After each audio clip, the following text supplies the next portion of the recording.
The content presented is offered through Statistica Hub. Your support sustains Statistica Hub's commitment to providing high-quality educational resources for free through its open course programs. Explore additional courses on the Statistica Hub platform at www.statisticahub.com. Hello everybody, welcome to the channel Statistica Hub. So this is lecture number 6 of Bayesian Inference, and in the lecture number 5 we have discussed about the Bayesian framework, in which we have considered a very simple problem of two events, where we have seen that how to see the problems from the Bayesian point of view for two events. So we will be generalizing that case for n number of events, or you can say finite number of events. Okay, so let's see that. So let's firstly define the Bayes rule, the generalized, you can say the generalized Bayes theorem for events. Okay, yeah, let me take it. Yes, so let's see the generalized Bayes theorem, or you can just directly state as Bayes theorem, that's the same thing, Bayes theorem for events. Okay, because I have already stated the Bayes theorem for two events, so that's why I'm using the term generalized. I hope that's understandable.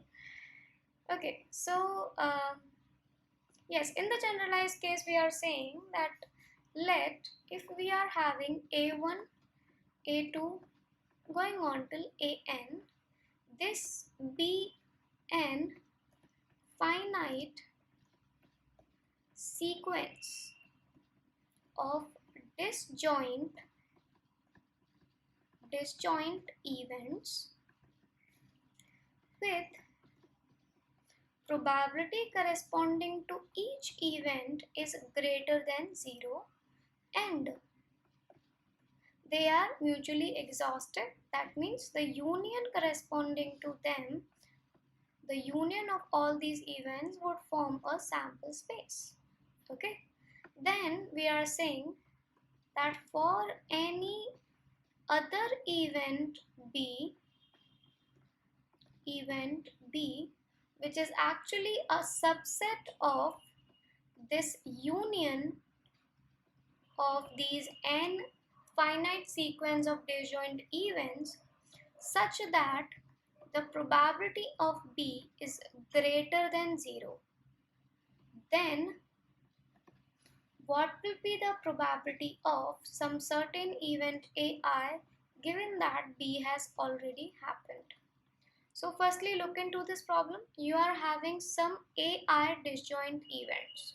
So let's just say that you are having disjoint events like A1, A2, and similarly going on till AN. These are your AN finite sequences of events, and they are also disjoint. And yes, and you can see with this graph that the union of them would be a complete sample space. Okay, now there is another event B which is the subset of all these, so I can say that this is my event B. Okay, this is my event B. Now I want to find out the probability of AI given B. That depends, like A1 given B, A2 given B, it can be anything, because it's a generalized case. So we are talking about a general probability, like probability of AI given B. Now see it in the previous case, like we have generalized for the two events, that would be the same thing, like probability of B given AI, probability of AI upon summation j is equals to 1 to n probability of B given AJ, probability of AJ, which is actually nothing but I've just applied the conditional probability that this is AI intersection B upon probability of B, and by the law of total probability, the probability of B can be found out with this expansion. So we have directly put it this, and this is by the help of multiplication rule of probability, that I can write probability of AI intersection B in this format. Right? We have discussed both of these rules before, so I hope that's clear. Okay, so this is the generalized Bayes theorem for the events, or n number of events if we are having them. Yes, and yeah, now let's consider one question corresponding to it. Okay, so let's say if you are having, let me write down that in 1975, I'm taking this question from one of the books. So yes, you can find it out. Opinions were sought in 1975. Opinions were sought from people through survey as to whether UK should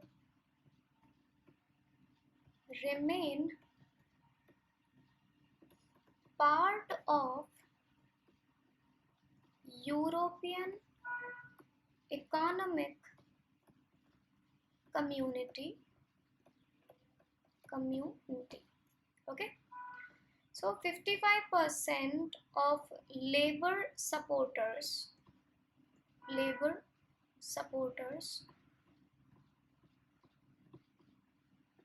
and 85% of Conservative Party supporters, this is Labour Party supporters and this is Conservative Party supporters, had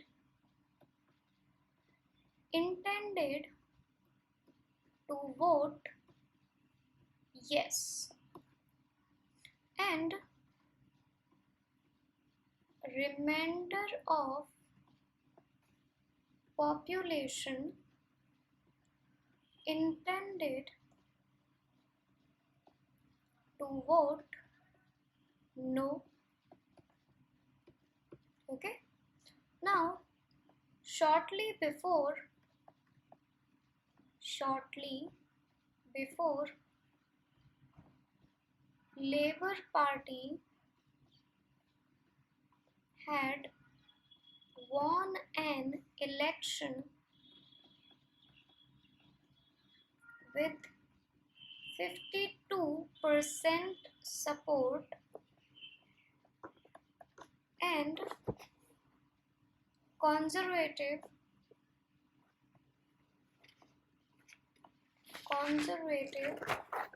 had 48% support. Suppose we meet an individual who said that she intended to vote yes.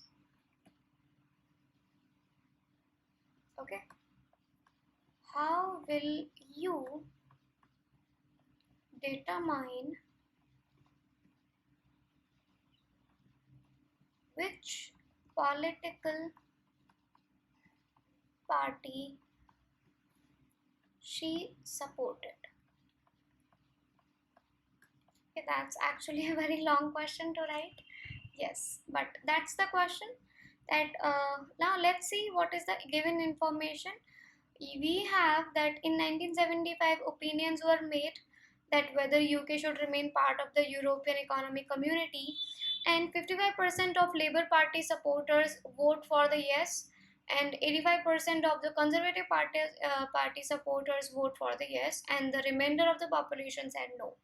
Okay, and before that there are like, how many of them are the Labour supporters? There are 52% of the Labour supporters and there are 48% of the Conservative Party supporters.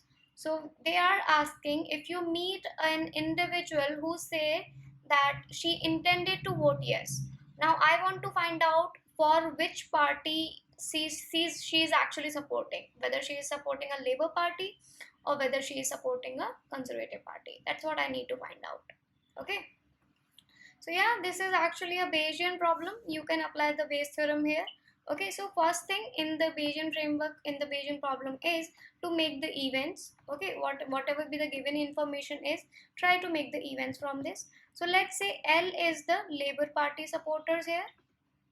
Labour Party supporters. And C is your Conservative Party supporters. Conservative Party supporters. Okay, and we have given like there are 52% support for the Labour Party, and Conservative is having 48% support. So it is clear that these are the probabilities corresponding to them, that we have already given that the probability corresponding to Labour Party supporters is 52%. Okay, and the probability of the Conservative Party supporters is 48%, so 0.48. Okay, now what is this information? That 55% of Labour Party supporters and 85% of Conservative Party supporters had intended to vote yes. Okay, that this much percent of Labour Party supporters want to vote for yes, and this much percent of Conservative Party supporters want to vote for yes. So we will make another event, let's say Y, which is the percentage of voters who intended to vote yes. Okay, so in this we are having two cases, that probability of intended to vote yes when we know that they are from the Labour Party supporters. Okay, probability of the persons who are intended to say yes given that they are from the Labour Party. Okay, that is 0.55 I think.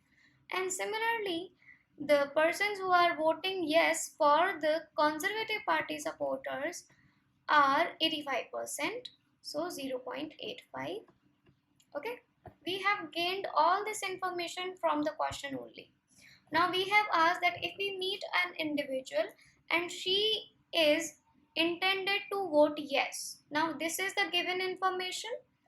Given information is that she intended to vote yes. Okay, now I want to find out that which party is she supporting.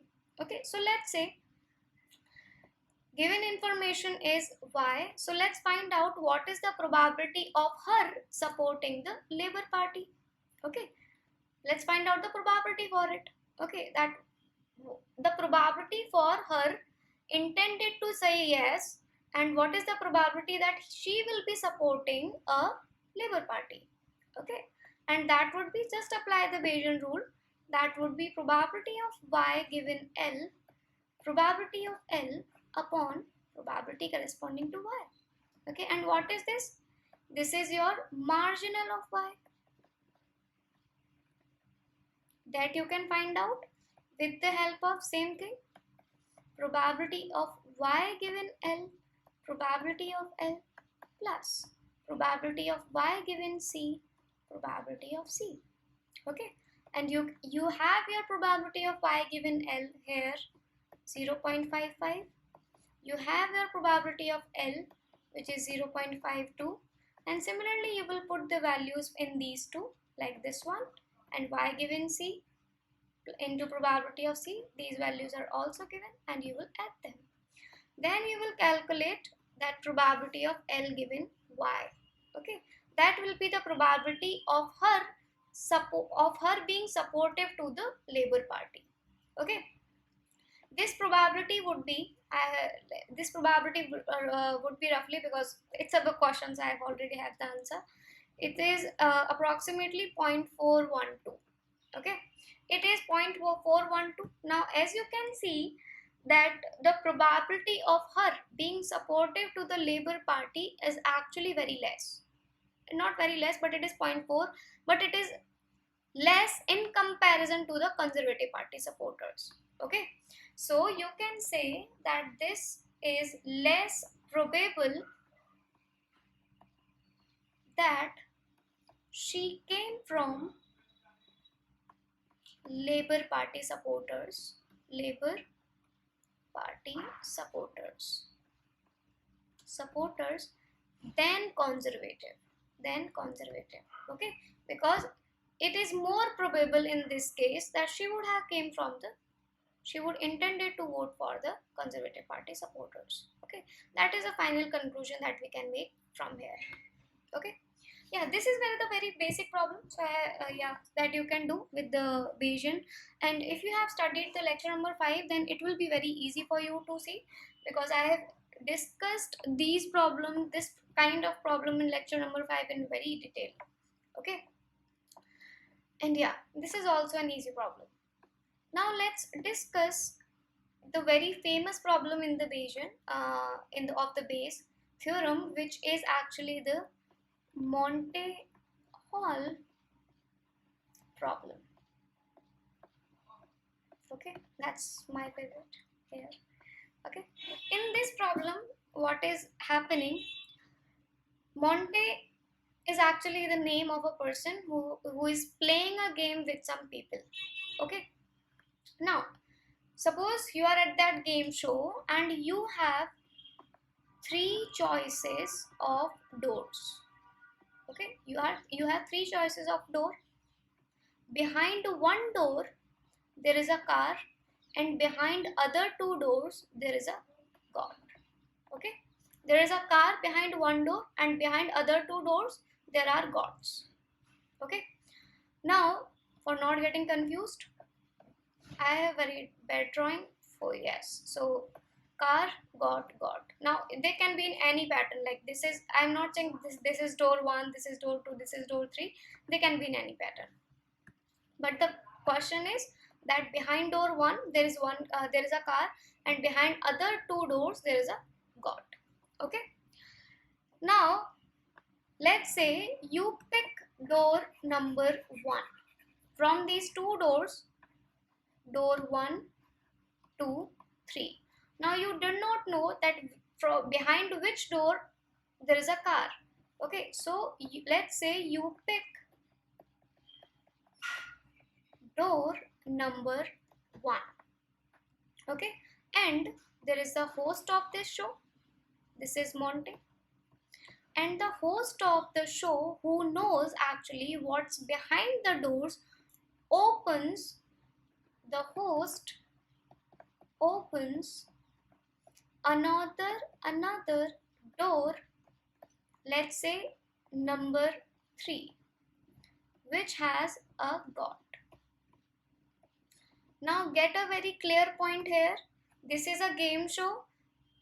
Behind one door there is a car. He tells you to pick one door, okay, and you say that I am going to pick door number 1. Now let's say I am the host, okay, a very weird looking host like in the board. Okay, now the host is opening another door, like he will not open the door 1 in the first case for now. He will open any door from 2 and 3. Okay, so let's say if he has opened the door number 3. Now the point that I want to clear is that the host will always open the door which has a goat behind it. Okay, why would he open the door in the first case which has a car behind it? Okay, that's very like you can say this is very oh, I forgot the word. Yeah, this is very basic thing to think. Okay, so host opens, let's say, the door number 3. Now he says, do you want to pick door number 2? So basically he wants to ask you to switch the doors. You have picked the door number 1. Now after opening the gate number 3, he is asking whether you want to switch to the door number 2 or whether you want to stay at the door number 1. Okay, so the question is it to your advantage to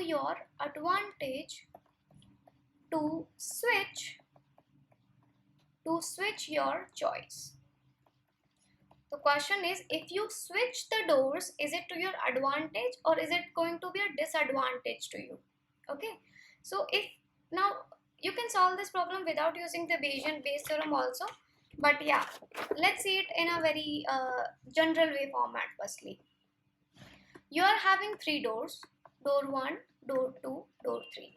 Now firstly, you do not know that behind which door there is a car and behind other two which two doors there is a god.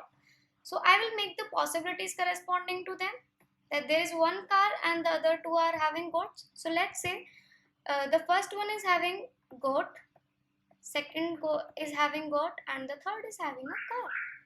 Okay, the second possibility is, let's say this one is having a car and the other two having a goat, and in the third case this one is having a car and the other two are having a goat. That's the very basic way to look at this problem. Okay, now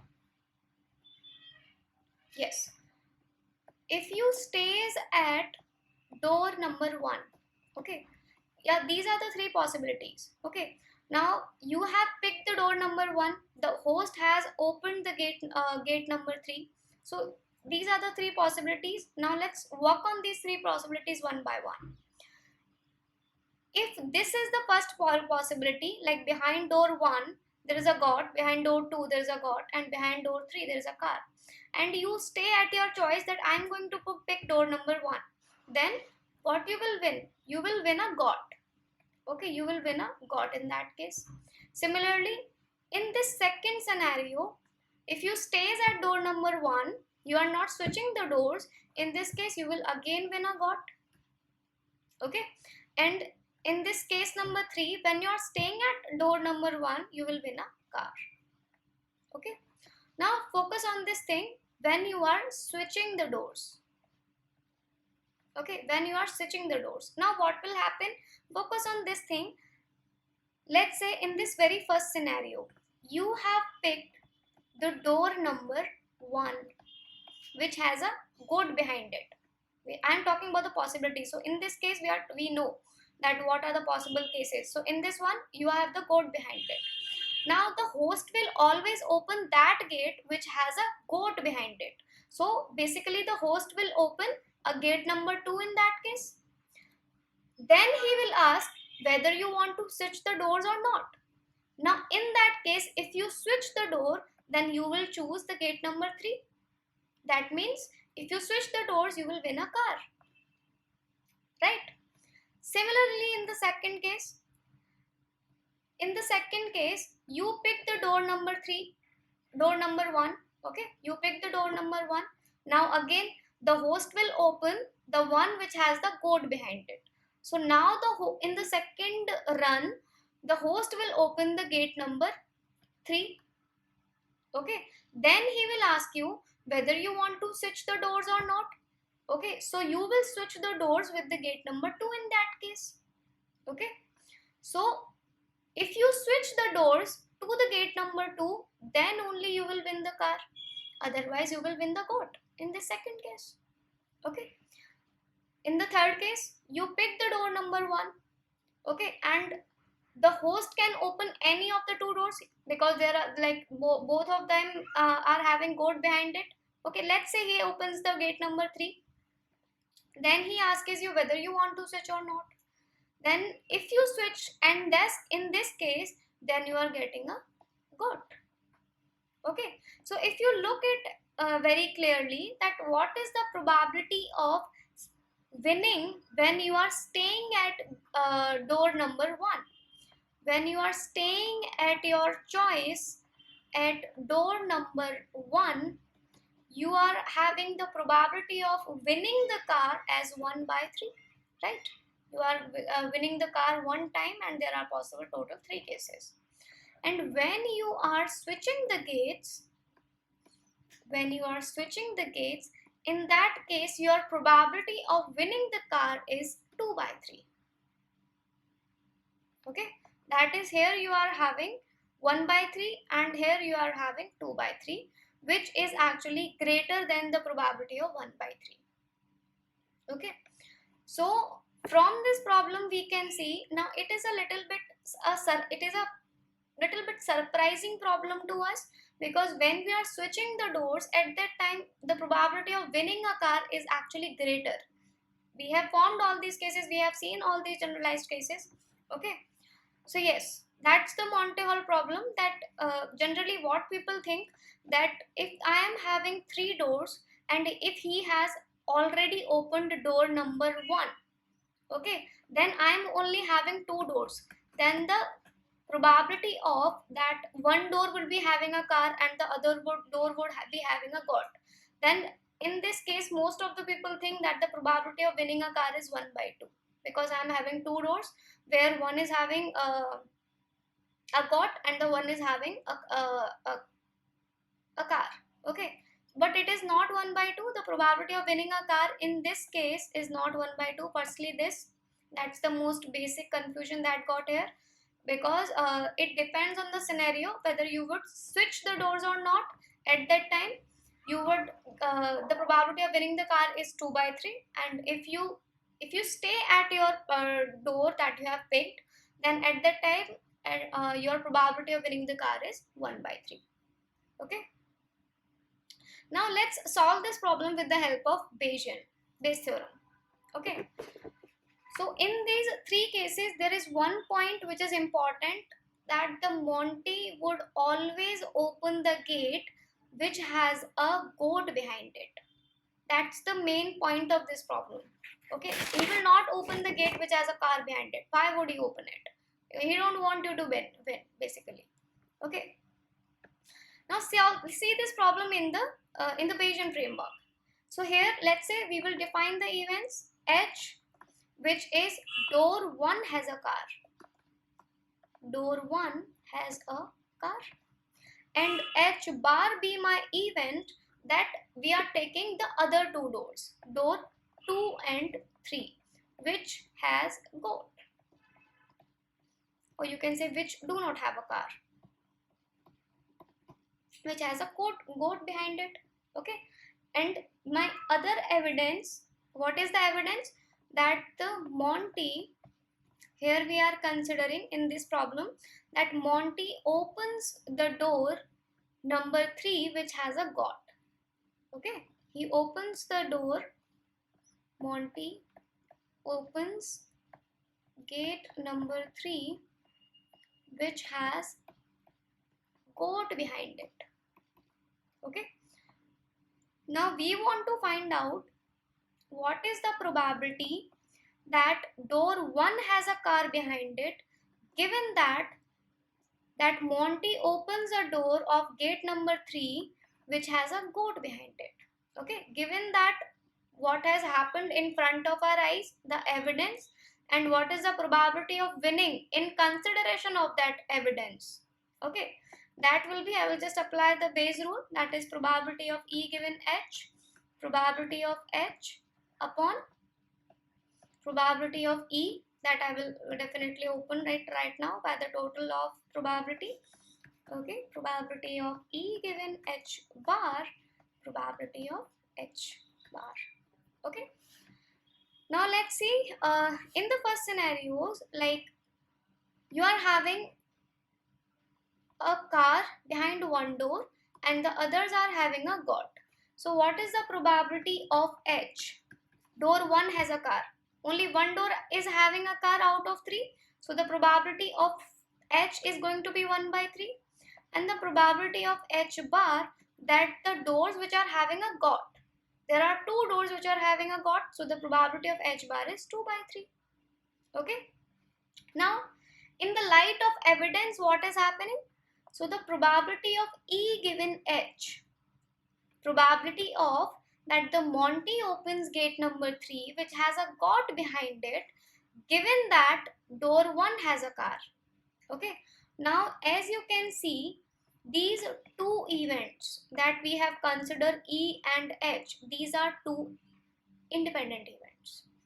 These are independent events.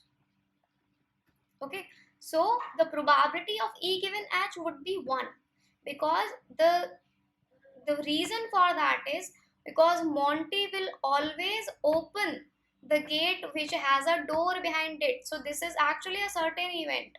that he will always open the gate which has a goat behind it.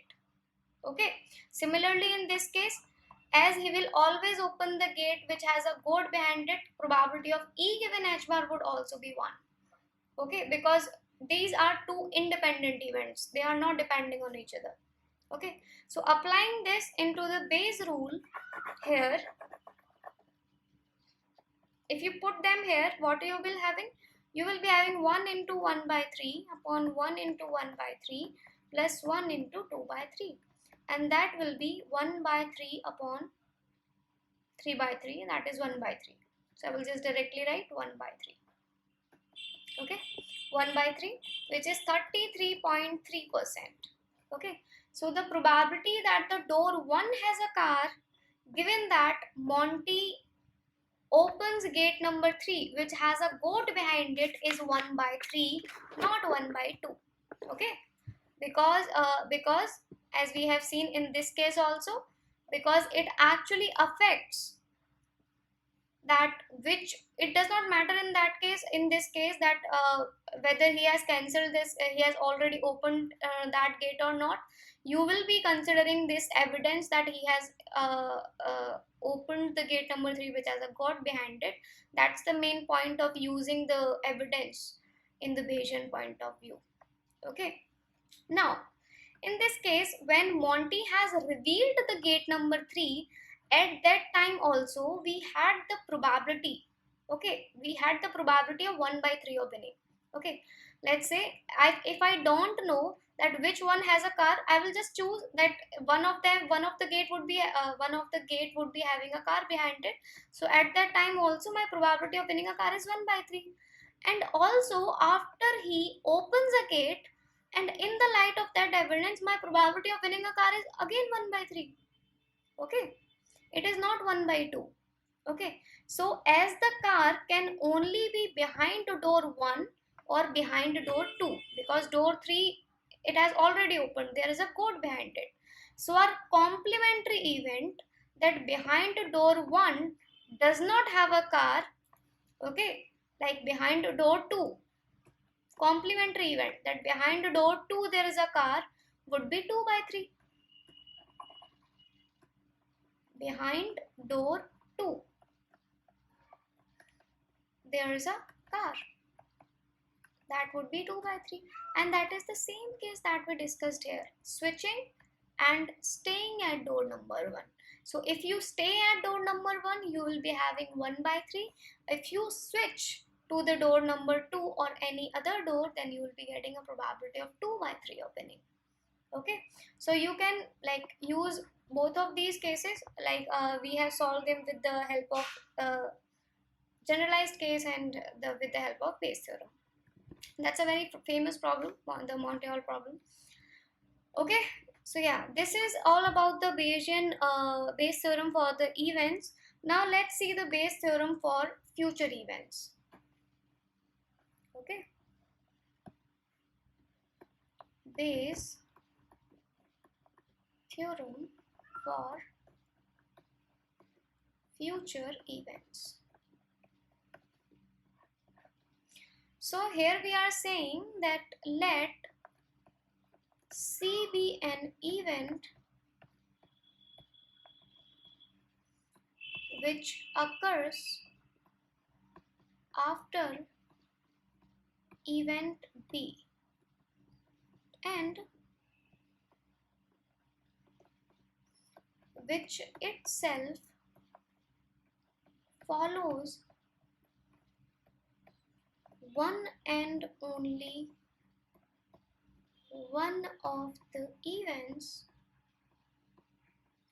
A1, A2 to AN. Okay, probability of the event C, given that the event B has already happened. Okay, now what is happening? We are having some disjoint events A1, A2 to AN. From that the event B has already happened. Now we are finding out the probability of some future event C, that what would be the probability that this future event would happen given that B event has already occurred. Okay, that would be, if I'll expand it with the help of probability of B intersection C upon probability of C. Okay, now A, from these A1, A2 to AN events, B is the event which is happening. Then we are asking what is the probability that in the light of this evidence that B has already occurred, C would occur. Okay, probability that C would occur. So let's expand it. That is summation k is equals to 1 to n by the multiplication rule, probability B intersection C, given that AK has already happened, probability of AK, upon summation k is equals to 1 to n, probability of B given AK, probability of B given AK, probability of AK. Now we can again expand it. Summation k is equals to 1 to n, that is probability. Now you can see it by the multiplication rule of probability for the conditional events. When one is happening, then other is happening, then some other event is happening. Okay, so you can say that probability that the event A has occurred firstly, then probability of occurrence of event B when A event has already occurred, probability of occurring this event, some future event C, when A and AK and B has already occurred. We are using AK because there are so many events in it, upon summation marginal corresponding to B, and this would be ineffective of the future event. B given AK upon probability of AK. Okay, so this is just the expansion that we have seen by the multiplication rule of probability. Okay, one event is happening, then we are considering that the second event is happening when one has already occurred, and the happening of some third event when the other two has already happened. Okay, so let's see that what kind of problems we will say in the future for the future events. Let me change the plan. Yes, pan. Yes, so here let's say from an urn containing 3 white and 5 black balls. There is an urn which has a 3 white and 5 black balls in it. 4 balls are transferred. 4 balls are transferred into an empty urn, from this urn. Let's say this is urn 1 and this is urn 2. Now from this urn, 2 balls are drawn. Okay, and we noted the colors of these 2 balls, and these 2 balls happen to be white. These 2 of the balls happen to be white. Now what's the probability that the third ball taken from same urn, that means from urn 2, if we take out the third ball from this urn 2, what will be the probability that this third ball will be white? Understood the question? We are having an urn 1 which are having 3 white and 5 black balls. From this urn 1, 4 balls are transferred to an empty vessel which are having 4 balls are transferred, basically any random 4 balls from the urn 1. Then from this urn 2, 2 balls are drawn and those 2 balls are white. Okay, we have already this information that the drawn 2 balls are white and these 2 balls are drawn from the urn 2. Now we have asked that what is the probability that if I pick another ball from this urn 2, that would be my third ball. If I pick the third ball from urn 2, what is the probability that it will also be a white ball? Okay, so for this question we firstly need to consider that what would be the events of drawing events of drawing 4 balls from urn 1. Like, how would you transfer? What are the possible cases when you are transferring 4 balls out of urn 1? What are the possible number of events? Okay, so let's make those events that would be beneficial. Let's say E1 is the event that you have transferred 0 white and 4 black balls. When you are transferring, you have transferred 0 white and 4 black balls. E2 is you have transferred 1 white and 3 black balls.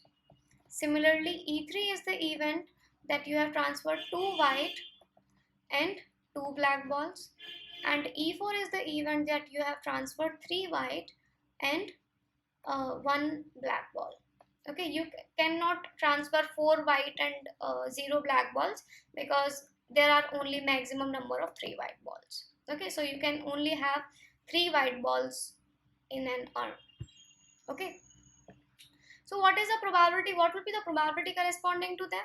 The probability of the event E1 choosing 4 black balls from urn 1. Okay, let me write it here. Urn 1 is basically 3 white and 5 black balls. Okay, so choosing 4 black balls from this urn 1, that would be 5C4 upon 8C4. Now, probability of E2 choosing 1 white and 3 black balls from urn 1, that is 3C1 5C3 upon 8C4. Similarly, probability of E3, that would be 3C2 5C2 upon 8C4, and probability of E4 would be 3C3 5C1 upon 8C4. Okay, now what is given after this? Like, we have formed the events till the transferring. Now after this, what is happening? 2 balls are drawn. So let's make another event for it. So we are saying that A is the event of drawing 2 white balls from second urn. Okay, so when you are drawing 2 white balls from the second urn, what will be the cases? Probability of drawing 2 white balls from the second urn for the first case, for the event E1. Similarly, you will calculate it for the second event E2. Okay, now let's do it one by one. A given E3 and A given E4. Okay, so in this first case, you are asking for the probability of drawing 2 white balls from the event E1. Event E1 is you are having 0 white balls. So if they are having 0 white balls, how can I draw 2 white balls from it? So the probability corresponding to it would be 0. Similarly, in this second case, they are having 1 white ball in the second case. Then how can I draw 2 white balls from it? Because this information is already given that they have drawn 2 white balls. So here also the probability would be 0. In the third case, you are having 2 white balls and 2 black balls, and 2 balls are transferred, 2 balls are drawn, 2 white balls are drawn from the second urn, and the probability would be 2C2 upon 4C2. Okay, that would be 1 by 6. Okay, this probability of drawing 2 white balls from this fourth situation, that would be 3C2 upon 4C2. That would be 3 into 2, 4 into 3, 1 by 2. Okay, now after this, we have completed of this thing, that drawing 2 balls is done. Now the question says that the future event is, we have to find out the probability for the future event that the third ball drawn is also white. So let's make an event for it. C is my future event that the third ball drawn is also white from from remaining two balls in urn 2. Okay, like there are 4 balls are being transferred in the urn 2, 2 of them are being already picked, so there are only 2 balls that are remaining in the urn 2. Okay, so this case we are considering when from the urn 2, when 2 balls are not transferred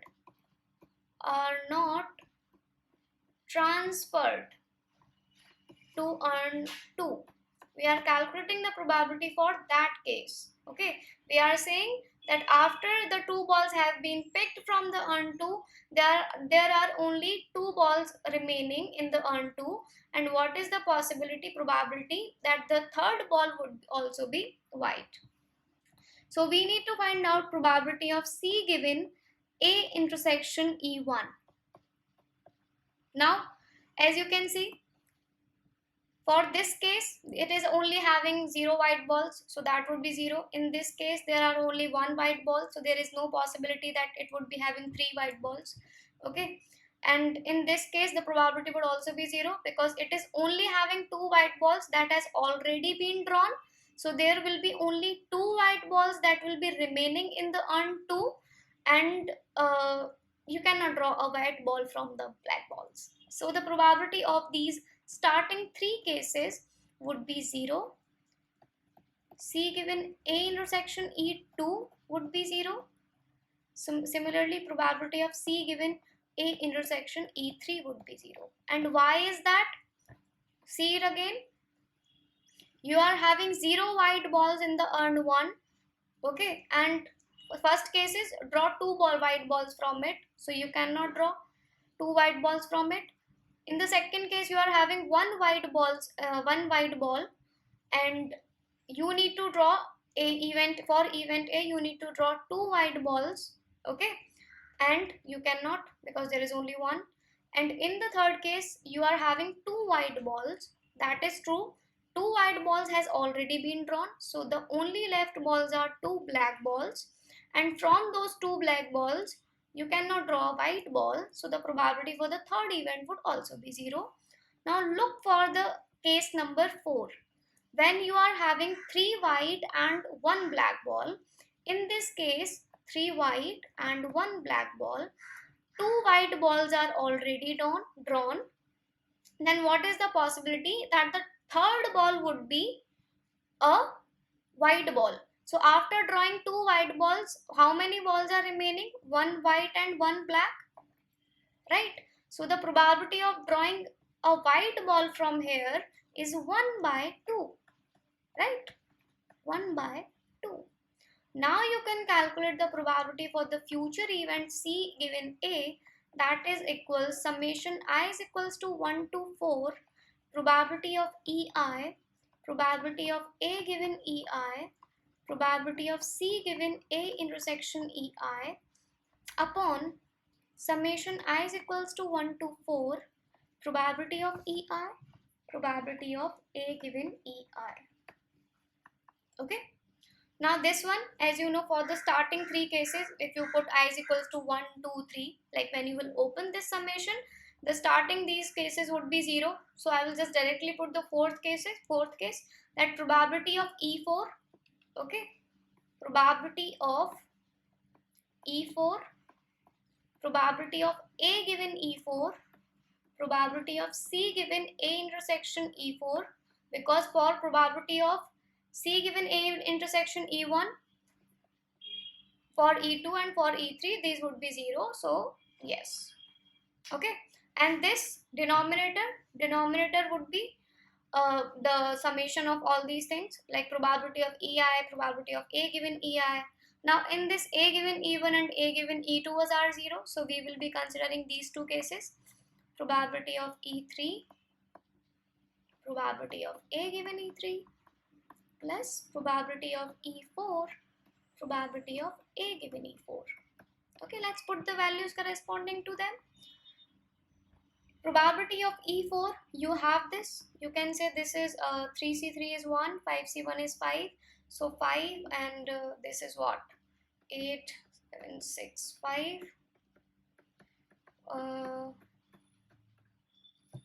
this is 70, so 1 by 14.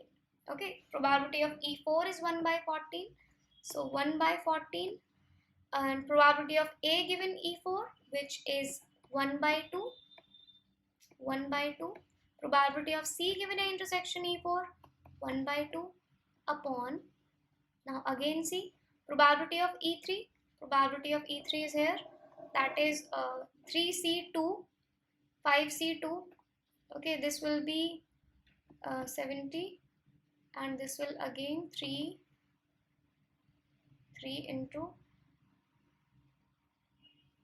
30, 3 by 7, okay, so 3 by 7, probability of A given E3, 1 by 6, 1 by 6, and this is 1 by 14 into 1 by 2.